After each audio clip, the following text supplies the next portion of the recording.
We're recording? Should be recording. Okay, I agree. Good evening, y'all. Here it is, the day after Bastille Day.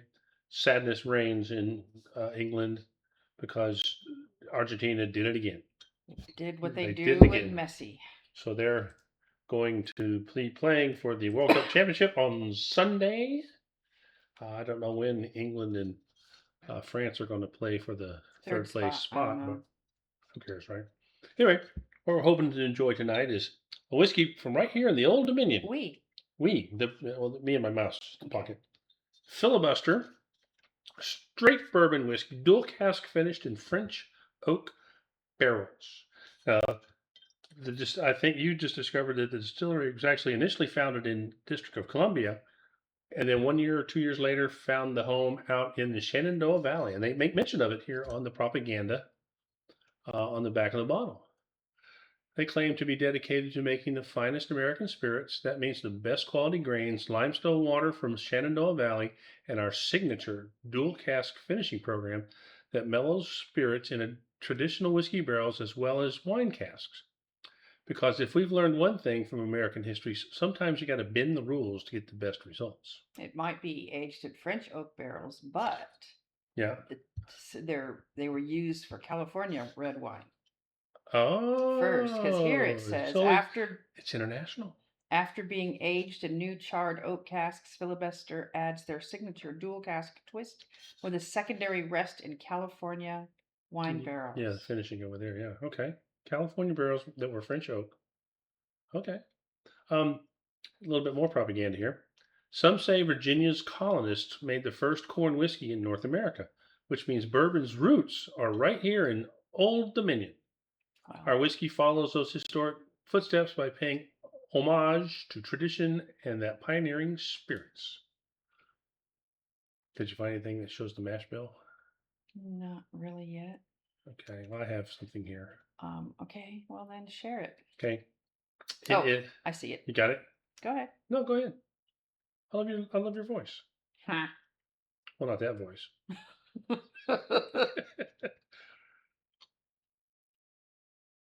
Let's see. Filibuster dual cask bourbon sits atop their lineup as so it must be their number uno spirit, as their dual cask twist on a bourbon style that is blended from barrels aged 4 to 6 years.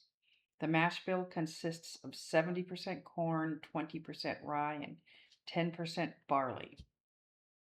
After being aged in new charred oak casks, they add their signature dual cask twist with a secondary rest of 2 to 3 months in California wine barrels. This apparently brings forth additional fruity notes of cherries and apricots, according to Caskers. That's funny. Which are joined by floral, honey, vanilla, and caramel accents on the palate. Blah, blah, blah, blah, blah. Now, their own propaganda says something similar to that. It does point out the mash bill, but they used adjectives. Sweet corn, spicy rye, nutty barley. Yeah, But this is aged less than 4 years in new charred oak casks. Then they give it the dual cask spin for the secondary rest, layering a fruity note atop baking spice, vanilla, and butterscotch. It's out of stock at Caskers. Well, I don't know what to say. Okay, I bet it's not out of stock at most ABC stores. Oh, the Whiskey Wash has a lot of words. They're kind of hit or miss sometimes, aren't they? According to the co-founder and master blender, the name is apropos because the whiskey is so good that you won't stop talking about it. Okay. This dude, master blender Sid Dilawri, developed the brand after years of experience as a spirits buyer. Well, does that mean that I can run a vineyard because I've bought wine for a lot of years? Yes. Okay. That's exactly what that means. Not even going to ask if you want to know. You're absolutely right. Filibuster. There's a dual cask series, which includes this bourbon, a rye, and a gin. Oh. But if their gin tastes like a lot of distilleries that make it, it tastes like bourbon, so it sucks. I don't recall gin ever being put into casks and put away into wood.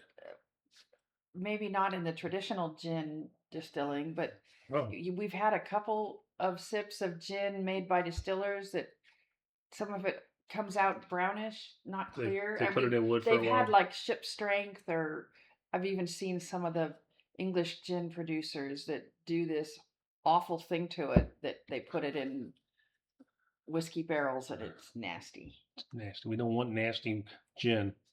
It's got a nice color. Kind of a rose, maybe? It does. Amber rose. Filibuster has not actually distilled its own spirits, reportedly sourcing from MPG. Oh. However, that is in the process of shifting as a new, I don't know when this was written, Yeah. 14-foot continuous still was recently installed at Filibuster. Okay. But presumably bottles resulting from this in-house distillation won't be sold for several years, given the aging process time. Well, this is batch number 47, bottle number 1804, and it does indicate on the back distilled and bottled. Okay, so this was an No, older. Oh, it was written in 2017. Yeah. So I guess get rid of this one. Boink, gone. 90 proof. Yep. About $45 MSRP as of 2019. Affordable. Yeah. Particularly for, state-born craft whiskey. This is from Breaking Bourbon, who says the whiskey's mouthfeel and overall thinness work against it. Oh, I haven't got there yet. Yeah, so Okay. Keep that in mind. Oh, what the hell? Let's see. go ahead. Let's see what thin. they don't have any tasting notes. Tasting notes. The whiskey wash. Breaking Bourbon, rather. Oh, here it is. Oh, there is aged for an additional 2 to 3 months in combination of red and white wine barrels in California. While the base whiskey was a straight bourbon, the finishing process disqualifies it from legally being called bourbon without the notation of the finishing. Oh, okay. Uh-huh. A lot of people don't realize just how not legislative.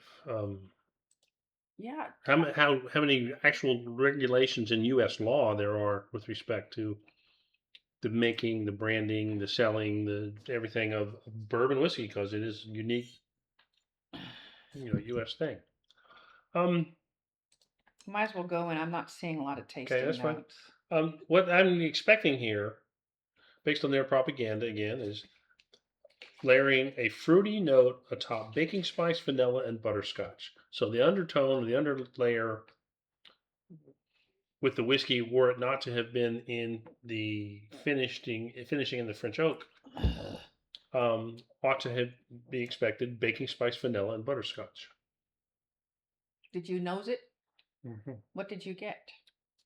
Astringent.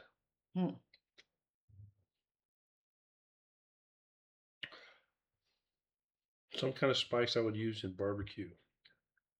That's new. I can't identify it though. Filibuster says Yeah. red and black fruit notes are integrated with vanilla, spice, and caramel. It's fresh nose. I mean, it's pleasant. I didn't want to say it's not unpleasant. It's a pleasant nose, but it doesn't have any sort of a Breaking Bourbon says nuance to it. Sweetness and red fruit to the aroma to the nose. Huh. Almost like a caramel pecan bun. Oh. Don't ruin those for me. I love those. I never eat them. I haven't had one in years, but don't ruin them for the future. On the nose, I'm getting a lot more alcohol than I might expect for 45 ABV. And the mouthfeel it doesn't have, it's not as viscous as I might like it That's to be. what Breaking Bourbon said. It was a little thin. Again, it's a good whiskey. I appreciate the fact that somebody in Virginia, somebody outside of Kentucky, but somebody in Virginia is making a go of it. I think it is worth the $45 as the retail price. Especially if that's their top of the line. And so their other stuff may be even more reasonably priced. Yeah, But one thing about it, at 70% corn, I would expect it to be a lot sweeter. Maybe it's And that mellowing in the took some of wine the casks. the overwhelming corn sweetness and allowed some of the rye and barley to come through. I mean, it's a nice Do whiskey. you get a taste of cherry cola? No. Black cherry? Ooh, hold on. Cherry cola?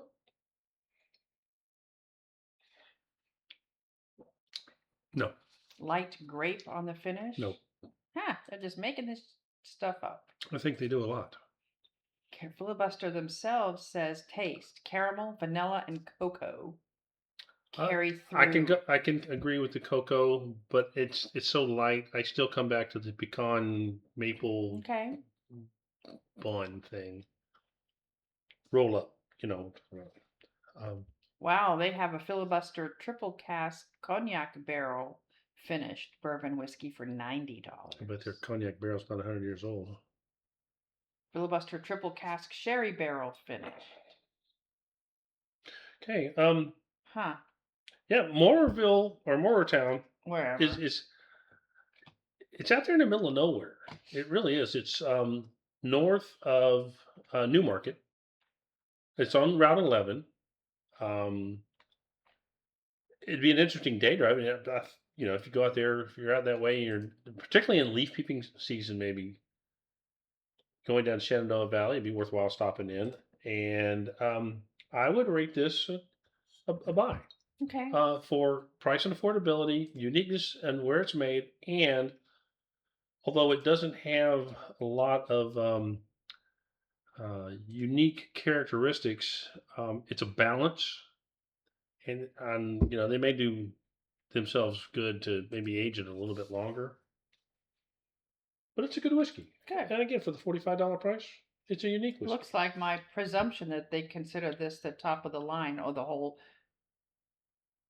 that it would be less expensive than many of their items, and there's nothing showing here that I can see on the Filibuster webpage that's less expensive. I bet the Virginia ABC store would have something, but it doesn't. We don't need I'm to not get gonna into look. that. Okay. They have straight rye whiskey, dual cask straight rye.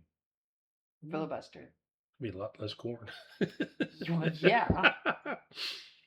Okay. So anyway, upcoming, my godson Ryan is getting married next week.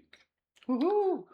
So I'm going to be riding my motorcycle over there, collecting some tour auto stuff along the way, attending in the shenanigans for that.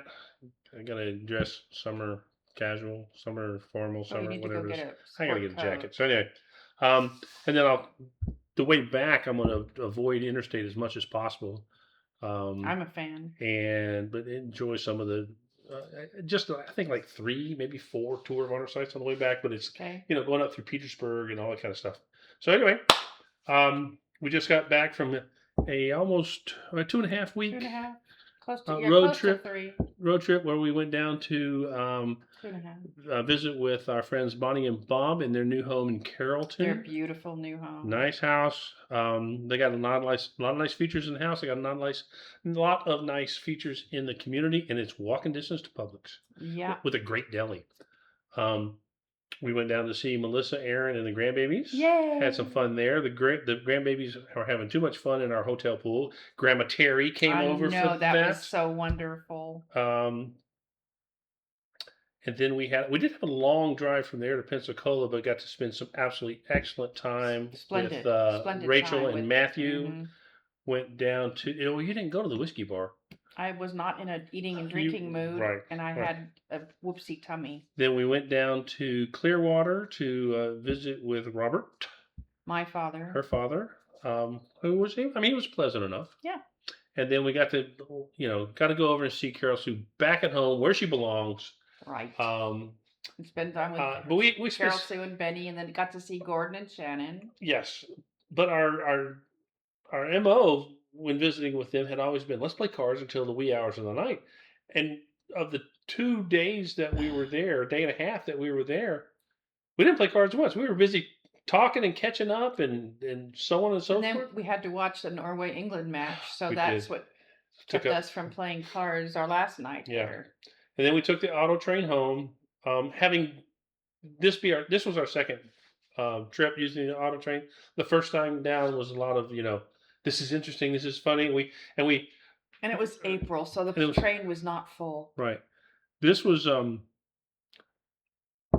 less interesting, less fun. The Prob- cars are 2 years older and really need a Yeah. refresh. Yeah, so And the crew wasn't as engaging and pleasant I think it was. and helpful as they were the first crew that we I think it was. interacted with. I think it was the crew that made the biggest difference between the two experiences. We did meet a wonderful man and his daughter who were on their way up on an adventure of their own. They had bikes with them. And, She's adorable. So Loretta. Mhm. Yes. So anyway, thanks for tuning in, y'all. I'll post this up here in a second. Filibuster Distillery, dual cask, finished in French oak barrels, straight bourbon whiskey. BOLO. Cheers.